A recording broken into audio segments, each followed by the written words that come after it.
ಅದು ಏನು ನಮಗೆ ಒತ್ತಡ ಇತ್ತು ಆ ಒತ್ತಡ ಮುಂದುವರಿದೆ.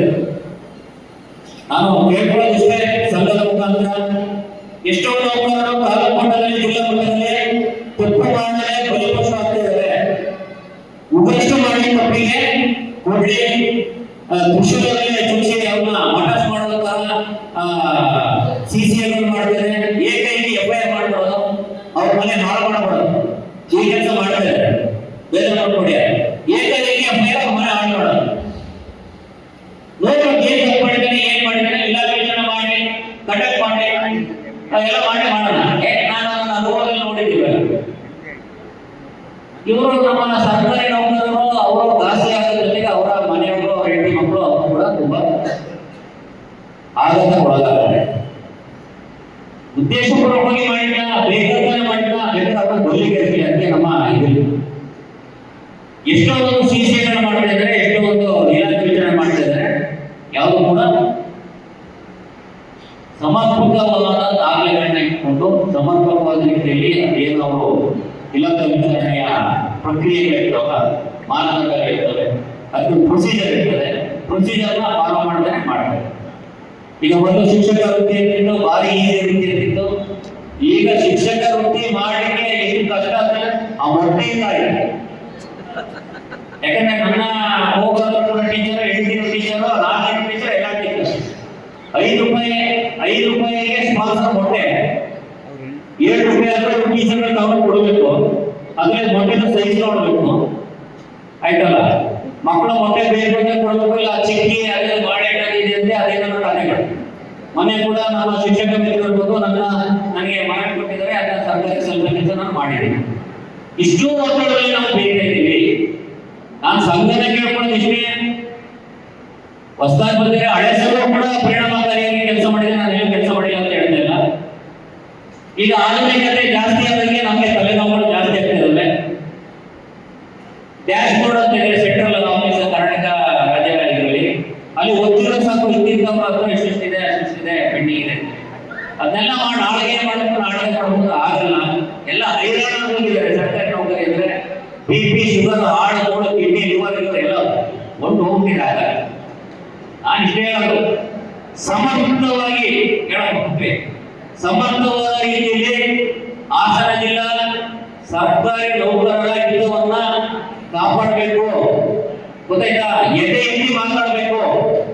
ಅವ್ರು ಎಂತಲೇ ಅವ್ರು ಎಷ್ಟೇ ಮೇಲ್ಮಟ್ಟದ ಅಧಿಕಾರಿ ಆಗಿದೆ, ಅವರು ಎಷ್ಟೇ ಮೇಲ್ಮಟ್ಟದ ಅಧಿಕಾರಿ ಆಗಿದ್ರು ಕೂಡ ನಮ್ಮ ನೋವನ್ನ, ನಮ್ಮ ಏನು ನಾವು ಅನುಭವಿಸ್ತೀವಿ ಸಂಕಷ್ಟವನ್ನ ಮೇಲಧಿಕಾರಿಗಳಿಗೆ ಎದೆ ಎತ್ತಿ ಗೌರವ ಕೊಡಬೇಡಿ ಅಂತ ಹೇಳ್ತಾರೆ. ಎದೆ ಎತ್ತಿ ಮಾತಾಡಬೇಕು. ನಮ್ಮ ಡಿಮ್ಯಾಂಡ್ಗಳನ್ನ ಇಡ್ಬೋದು, ನಮ್ಮ ಬೇಡಿಕೆಗಳನ್ನ ಇಡ್ಬೋದು, ಸಮರ್ಥ ರೀತಿಯಲ್ಲಿ ಅವರೆಲ್ಲ ಗಮನಕ್ಕೆ ತರಬೇಕು. ಹಾಗೂ ಈ ಜಿಲ್ಲೆಯ ಎಲ್ಲಾ ಸರ್ಕಾರಿ ನೌಕರರ ಹಿತವನ್ನ ಸಮರ್ಪಕವಾಗಿ ಕಾಯಬೇಕಂತಾನೆ ಈಗೆಲ್ಲವ ಪದಾಧಿಕಾರಿಗಳನ್ನು ಮಾಡಿದ್ದಾರೆ. ಅದನ್ನ ಕಾಯಬೇಕು ಅಂತ ಈ ಮೂಲಕ ನಾನು ಕೋರ್ತಾ ಇದ್ದೇನೆ. ಮತ್ತೆ ಈಗ ನಾವು MLA ಎಲೆಕ್ಷನ್ ಮಾಡ್ಬೋದು, MP ಎಲೆಕ್ಷನ್ ಮಾಡ್ಬೋದು, ಎಲ್ಲ ಎಲೆಕ್ಷನ್ ಮಾಡ್ಬೋದು. ಅದು ಭಾರಿ ಈಸಿ ಮಾಡೋಕ್ಕೆ. ಅಂದ್ರೆ ಸ್ಥಳೀಯ ಮಟ್ಟದಲ್ಲಿ ಚುನಾವಣೆ ಎಲೆಕ್ಷನ್ ಮಾಡೋಕ್ಕೆ ಭಾರಿ ಕಷ್ಟ, ತುಂಬಾ ಸೆನ್ಸಿಟಿವ್ ಅಂತ ನಾವು ಭಾವಿಸ್ತೀವಿ. ಅದೇ ರೀತಿ ಈ ಎಲೆಕ್ಷನ್ ಕೂಡ ಅತ್ಯಂತ ಸೆನ್ಸಿಟಿವ್ ಎಲೆಕ್ಷನ್ ಆಗಿತ್ತು. ಎಲೆಕ್ಷನ್ಗೆ ತುಂಬಾ ರಾಜಕೀಯ ಗಾಳಿಗಳು ಹೋಗ್ತವೆ, ಏನು ಮಾಡೋಕ್ಕಾಗಲ್ಲ. ಅದು ಕೂಡ ಈ ಎಲೆಕ್ಷನ್ ಸುಮಾರು ಅಧಿಕಾರಿಗಳು, ಸಿಬ್ಬಂದಿಗಳು ಮಾತಾಡಲಿಕ್ಕೆ ಅವಕಾಶ ಇದೆ, ಅವರು ಕೂಡ ಮಾತಾಡ್ತಾರೆ. ಕೇವಲ 2 ನಿಮಿಷದಲ್ಲಿ ಮಾತು ಮುಗಿಸ್ತೀನಿ. ಈಗ ಸಂಘ ಯಾಕೆ ಬೇಕು ಅಂದ್ರೆ,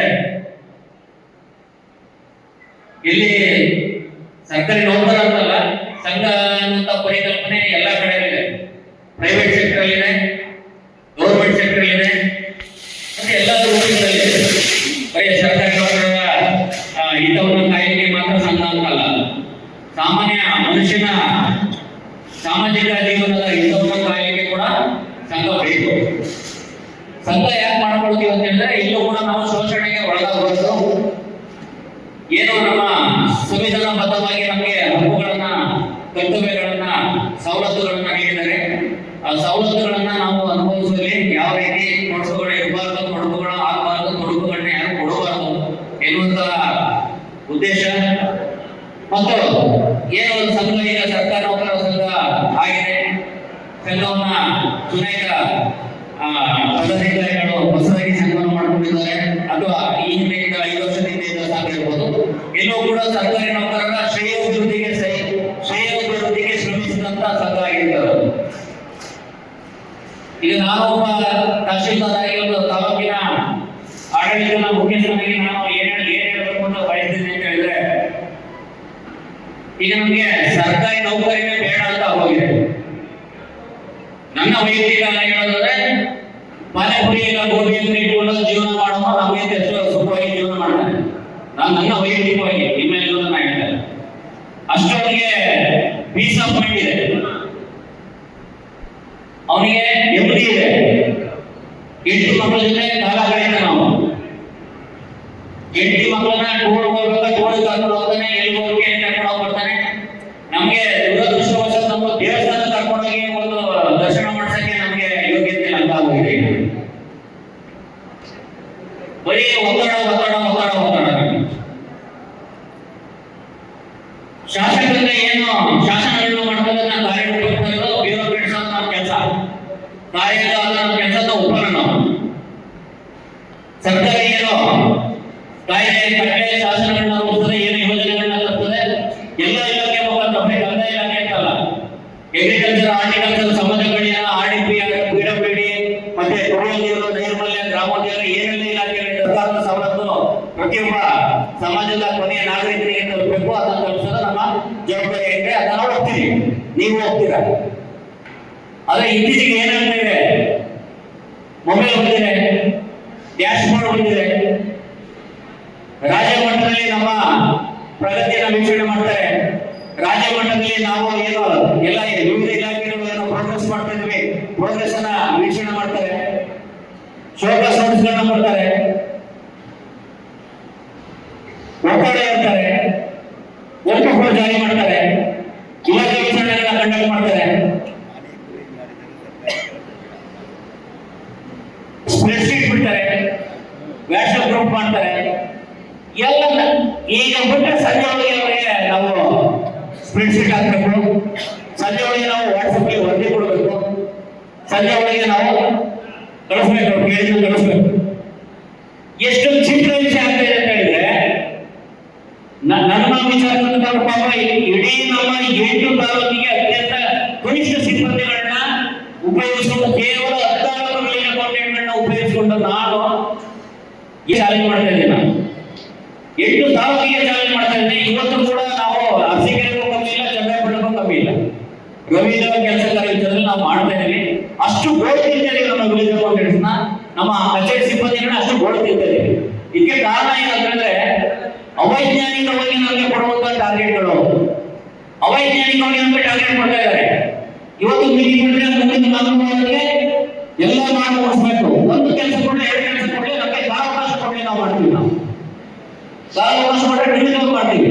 25 ಕೆಲಸವನ್ನ ಕೇವಲ 1 ವಾರ ಕೊಟ್ಟು ಅವರು ನಿಗದಿಪಡಿಸ್ತಾರೆ, ಅವೈಜ್ಞಾನಿಕ ಅವರ ಟಾರ್ಗೆಟ್ ಕೊಡ್ತಾರೆ. ತುಂಬಾ ಮಾನಸಿಕ ಕಿರುಕುಳ ಆಗ್ತಾ ಇದೆ. ಈ ಒಂದು ಪ್ರಚಲಿತವಾದಂತಹ ಈ ನಮ್ಮ ಸರ್ಕಾರಿ ಸೆಟಪ್ ಇದ್ದೀವಿ, ಸರ್ಕಾರಿ ನೌಕರಿ ಅಧಿಕಾರಿ ಸೆಟಪ್ ಇದೆ, ಅದರ ಆಗಿದೆ. ಇದನ್ನ ಸಮರ್ಥವಾಗಿ ಹೇಳಲಿಕ್ಕೆ ನಮ್ಮಲ್ಲಿ ತಾಕತ್ತಿಲ್ಲ. ಸಮರ್ಥವಾಗಿ ಹೇಳಬೇಕು.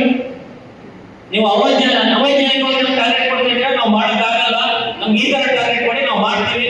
ಸರ್ಕಾರದ ಉದ್ದೇಶ ನಾವು ಹೇಳಕ್ಕ ತಾಕತ್ತುಗಳು ನಾನು ನೋಡಿಕೊಂಡೆ ಇಲ್ಲ. ಕಳಿಸಲು ನಾವು ನಮ್ಮ ವಿಲೇಜ್ ಅಕೌಂಟೆಂಟ್ಸ್ ಮತ್ತೆ PDOs ಕೂಡ ಇದೇ ಉದ್ದೇಶಕ್ಕೆ ನಾವು ರಾಜ್ಯ ಮಟ್ಟದಲ್ಲಿ ನಾವು ಪ್ರತಿಭಟನೆ ಮಾಡೋದು.